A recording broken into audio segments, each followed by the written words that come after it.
Mas amanhã tem jogo e é isso que a gente quer saber, o bicho vai pegar. O Palmeiras entra em campo nesta quinta-feira para encarar a LDU, no primeiro duelo da semifinal da Copa Libertadores. O Verdão chega embalado, com 9 vitórias e apenas um empate na competição, um desempenho quase impecável. Nas fases anteriores, o time de Abel Ferreira eliminou Universitário e River Plate, mostrando força e equilíbrio dentro e fora de casa. Mas a grande pergunta é: o Palmeiras vai manter o ritmo e garantir vantagem já no jogo de ida? Vamos lá, olha, gente, temos conversado por aqui com torcedores da LDU, inclusive chegando aqui ao parque, conversamos com o bom Dario, que poderia ser comentarista dos nossos canais, e eles estão confiantes no trabalho do Thiago Nunes, né? Ele até nos falou, ele deu uma nova cara à LDU, confiantes para o jogo, muito também em base do que essa LDU já fez eliminando os outros brasileiros. O jogo contra o São Paulo aqui é um marco para eles e é o que eles esperam para amanhã, uma vantagem de 2-0 para eles está excelente para levar essa decisão para o Brasil, assim como foi anteriormente. Então o Palmeiras vem, Eugênio, no seu bom momento, talvez o principal aí, né, nessa temporada, mas para encontrar uma LDU também, no seu principal momento de temporada, com esse trabalho do Thiago Nunes que está impactando muito e que está trazendo, Bruno não quer ilusão, mas a gente vai usar, trazendo a ilusão para o torcedor, porque a gente viu hoje, a gente tem conversado por aí, a confiança é bem alta, mesmo enfrentando esse Palmeiras que eles sabem do poderio, candidato a título e tudo mais. Eles estão realmente muito confiantes, sabem da dificuldade. Aliás, o Dario falou também do Tigrinho. Uau! Tem medo do Tigrinho, que está fazendo muito gol e tal. Mas que são 17 anos, né? A última vez que eles chegaram a uma semifinal de Libertadores, eles ganharam a Libertadores, foi em 2008, a final contra o Fluminense. E desde então isso nunca mais aconteceu. É verdade que o time nos últimos anos vem aí conquistando títulos nacionais, ganhou o Sul-Americano em 2023 e chega com uma mudança radical de qualidade desde a chegada do Thiago Nunes. Então, desde o presidente, o Isaac Álvares, passando pelo próprio Thiago, os jogadores que têm falado, a gente tem ouvido, acompanhado todas as entrevistas, eles estão falando muito sobre isso, sobre respeitar muito o Palmeiras, mas que eles acreditam que pode ser o momento deles, né? Voltarem a disputar uma final, quem sabe um título. A LDU é o único time do Equador que já ganhou a Libertadores, então tem toda essa questão. Tem a criançada aqui fazendo graça aqui atrás da gente, porque é um parque público, público não, é pago, né? Mas a criançada vem fazer visitas de escola. Então, a notícia de hoje da LDU é uma notícia ruim, porque foi anunciado que o goleiro titular, Gonçalo Valle, tem uma lesão ligamentar no joelho e está fora, provavelmente, de toda a temporada. Não só das semis, mas talvez da temporada. Do resto todo da temporada. E aí, só que, por outro lado, eles tem como goleiro reserva um ídolo, que é o Alexander Domingues, que eles chamam aqui de Dida, o Dida Domingues, que já tem quase 40 anos. Ele foi goleiro, por exemplo, no título da Sul-Americana de 2009. Na Libertadores de 2008 não era ele, era o Cevallos, que foi inclusive herói, né, defendendo o pênalti. Mas em 2009 já era o Dida Domingues. Ele esse ano era titular, perdeu a posição. Na Libertadores que ele estava suspenso, o Gonçalo Valle entrou, pegou a posição e chegou até a seleção brasileira. Mas entra o Dida Domingues, para eles não tem muito problema, porque eles confiam muito no potencial do goleiro. Palmeiras, perdão, Eugênio, Palmeiras que chegou ontem aqui, a Quito faz mais um treino agora na parte da tarde por aqui, antes dessa partida. Falávamos também de um Palmeiras que vem, aliás, dessa derrota no fim de semana no Campeonato Brasileiro, mas tenho a impressão que isso não abala, Eugênio. A disputa ali de ponta de tabela, Flamengo, Campeonato Brasileiro, eu acho que é algo que o Palmeiras, claro, né, já espera que vá acontecer. Abre uma vantagem, mas aí acaba perdendo, perde essa vantagem. Mas acho que isso não abala os ânimos para esse jogo daqui. Sinto esse Palmeiras nesse momento muito mais sólido, até mentalmente também. Acho que em alguns momentos esse trabalho do Abel chegou a oscilar ao longo da temporada, as críticas vieram, ele buscava os seus ajustes também, é bem verdade. Um Palmeiras que foi mudando ao longo desse ano. E eu acho que até nesse sentido, de novo, a gente vê aquele Palmeiras que a gente conhece há tanto tempo na mão do Abel. Os dois times vêm dos seus grandes jogos locais, né? A LDU venceu o Barcelona de Guayaquil em casa, na sexta-feira, 3-0 no campeonato local. E o Palmeiras vem do grande jogo, do momento, que é o jogo com o Flamengo. Perdeu. Eu acho que tem um impacto, mas esse impacto pode ser digerido de forma correta para o Palmeiras. Talvez se ele vencesse o Flamengo, chegasse aqui com muita confiança, né? Com muita certeza de que é o dono do mundo. Talvez a derrota para o Flamengo tenha trazido de novo o time com os pés no chão. Peraí. Estamos jogando bem, mas não é assim, não ganhamos antes. Então talvez seja, se o Palmeiras souber interpretar isso, trazer para o lado positivo de que tem que entender que não está ganho, que tem que dar o máximo em cada jogo, talvez isso possa ter um impacto positivo. Mas lembrando, aqui o jogo na altitude, a LDU sobe marcação, uma intensidade muito alta, tem sido difícil para qualquer um que enfrenta, especialmente desde a chegada do Thiago Nunes, o time branco lá no estádio Rodrigo Paz Delgado, o Casablanca. Para conquistar o mundo tem que ir nos dois lados aqui, hein, Eugênio? A gente já dominou tudo, ó. Tá um pro lado, outro pro outro. A nossa equipe já dominou o mundo aqui, os dois hemisférios, Bruno. Agora para falar do Palmeiras, que se vira a chave. Sai o Campeonato Brasileiro, entra a Copa Libertadores, o Palmeiras se enfrenta se prepara para o duelo de quinta-feira contra a LDU pela Libertadores na altitude de Quito. A semana é ruim para o Palmeiras, é desafiadora, né? Porque joga quinta-feira, depois joga domingo, um jogo difícil no Brasileiro contra o Cruzeiro, para depois enfrentar a LDU no jogo de volta da Libertadores. Meu caro Massa, Oi. Você acha que vai com tudo nos 3? Vai dar uma tiradinha de pé em algum? E Cara, o que você faria? Depende, né?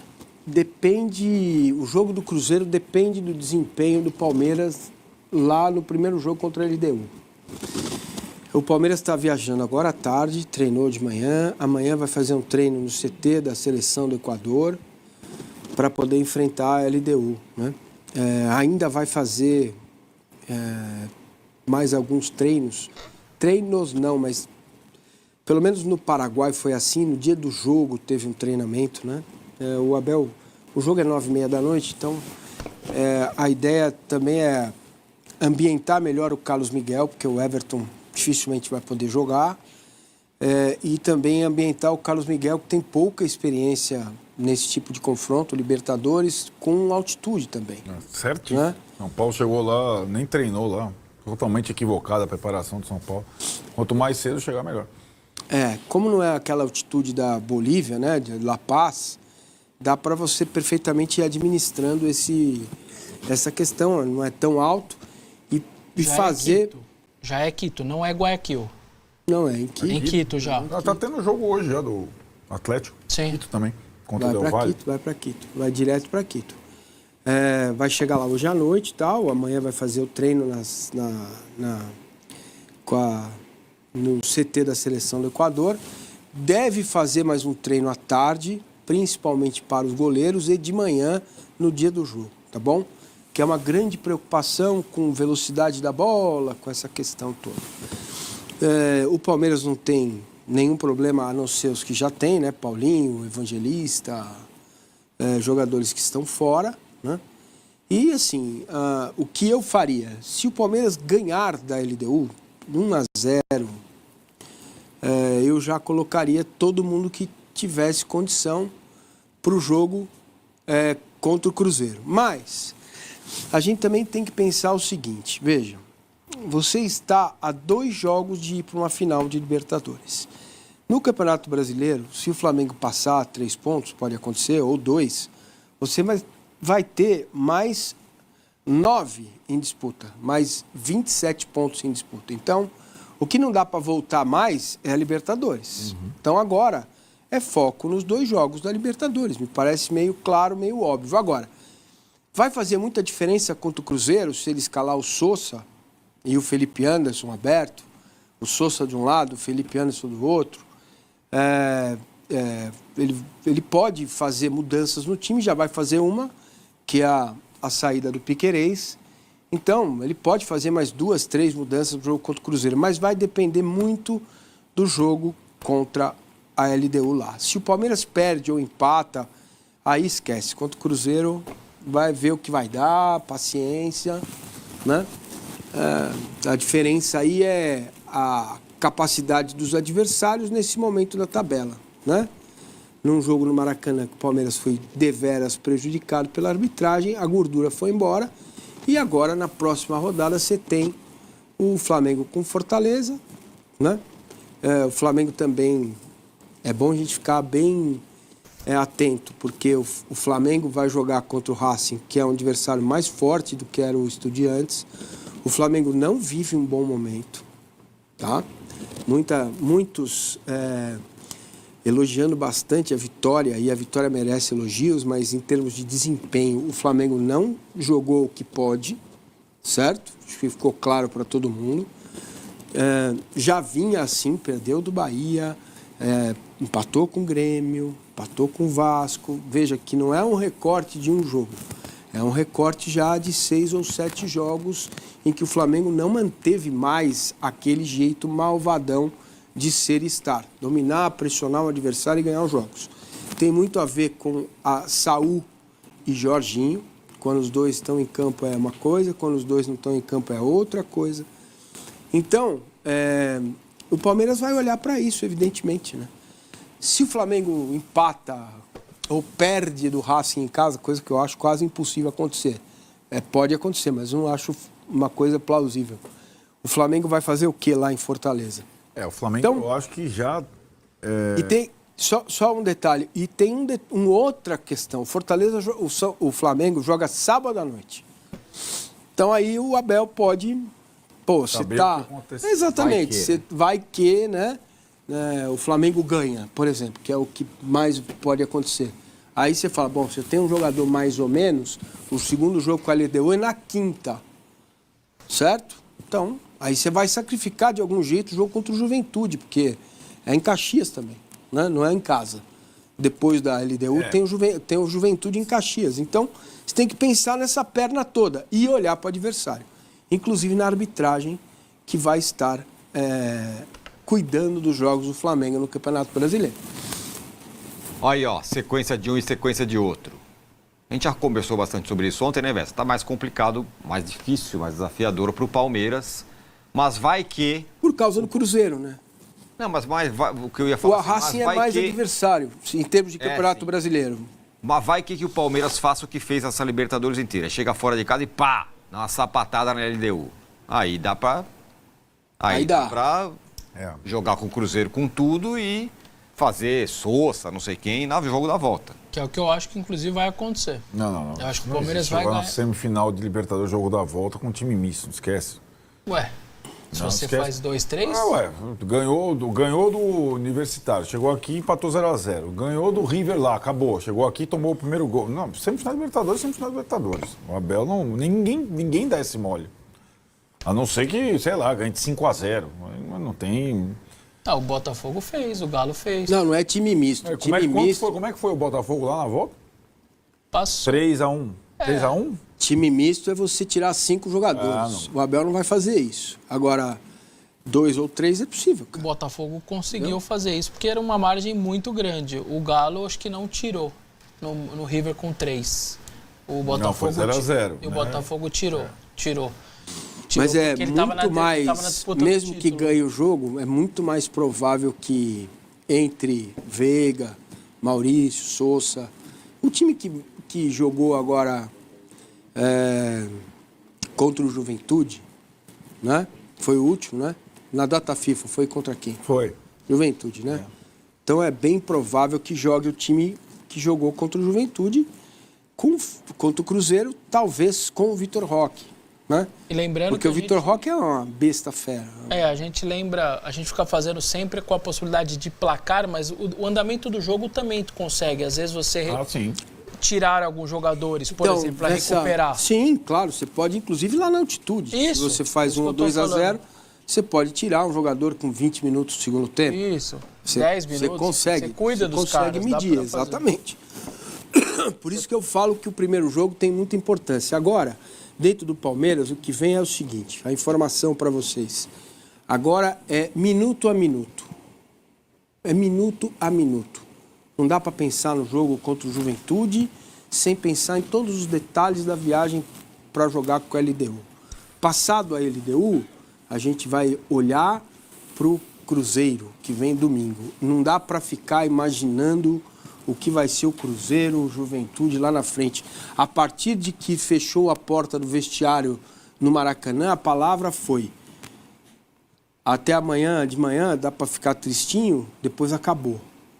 Certo? Acabou. Vamos focar na LDU. Inclusive, houve uma mudança nos últimos 10 dias, inclusive de alimentação dos jogadores, visando a altitude, o desempenho do Palmeiras jogando contra a LDU. Então, os jogadores almoçaram, jantaram, tomaram café, fizeram lanche com a LDU, a partir do momento em que o vestiário fechou a porta lá no Maracanã. Então, assim, é difícil para mim, em tese, olhando hoje, se ganha da LDU, você pode, se tem um jogador que sentiu alguma coisa, você tira, já não vai ter o Piquerez, você pode tirar mais 1 ou 2 para o jogo contra o Cruzeiro. Sim. Fora isso depende também do Flamengo no sábado, né? E se o Palmeiras perdeu o goleiro titular dele, o LDU também acaba de confirmar que o goleiro seu tá fora da temporada, problema no joelho. Gonzalo Valle, goleiro titular, jogou jogos contra o São Paulo e tal. Problema no joelho, tá fora da temporada. Então os 2 times sem os seus goleiros titulares. A LDU tem um jeito de jogar que é um time, cara, que tá indo bem no campeonato equatoriano, mas é motivo de estudo até. A gente tem me debruçado sobre o jeito que a LDU joga, assistindo alguns jogos recentes do campeonato equatoriano, mas é uma distância entre a linha defensiva e os atacantes que é muito grande, O São Paulo deitou ali naquele espaço, né?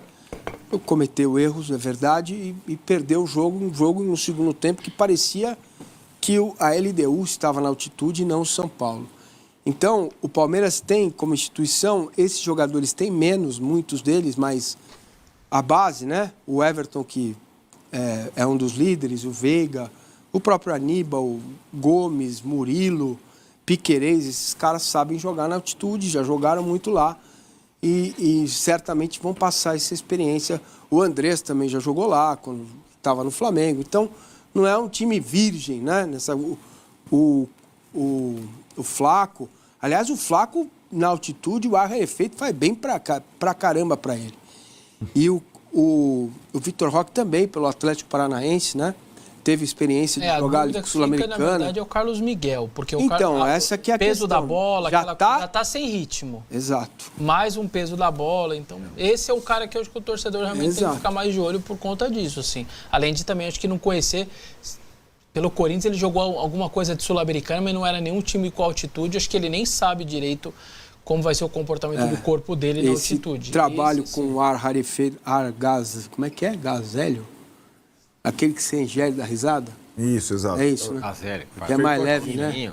Feito aqui antes de viajar mesmo, né? Já começou essa ambientação com os goleiros com a bola mais leve para simular Agora, o Everton pode ser que não na... volte esse ano, é isso mesmo? Não, então, eu não tenho ainda fissura, cara. É assim, se você não cuida, pode ir para fratura. E se você cuida, ela tende a não evoluir e estacionar e curar. Tempo, eu não tenho informação de quanto tempo vai durar. O William, a fissura dele do dedo do pé, se fala em 6 semanas lá no Grêmio. Então... Bom, e o Flamengo... Ele é goleiro, é na mão a fissura, né? Joga nesta quarta-feira, portanto amanhã, né? O Flamengo... A falta de espaço para Endrick fez com que o Real Madrid e o staff do jogador passassem a avaliar uma saída por empréstimo no início de 2026. As conversas ainda são embrionárias, mas já se começa a traçar o próximo passo na carreira do atacante de 19 anos.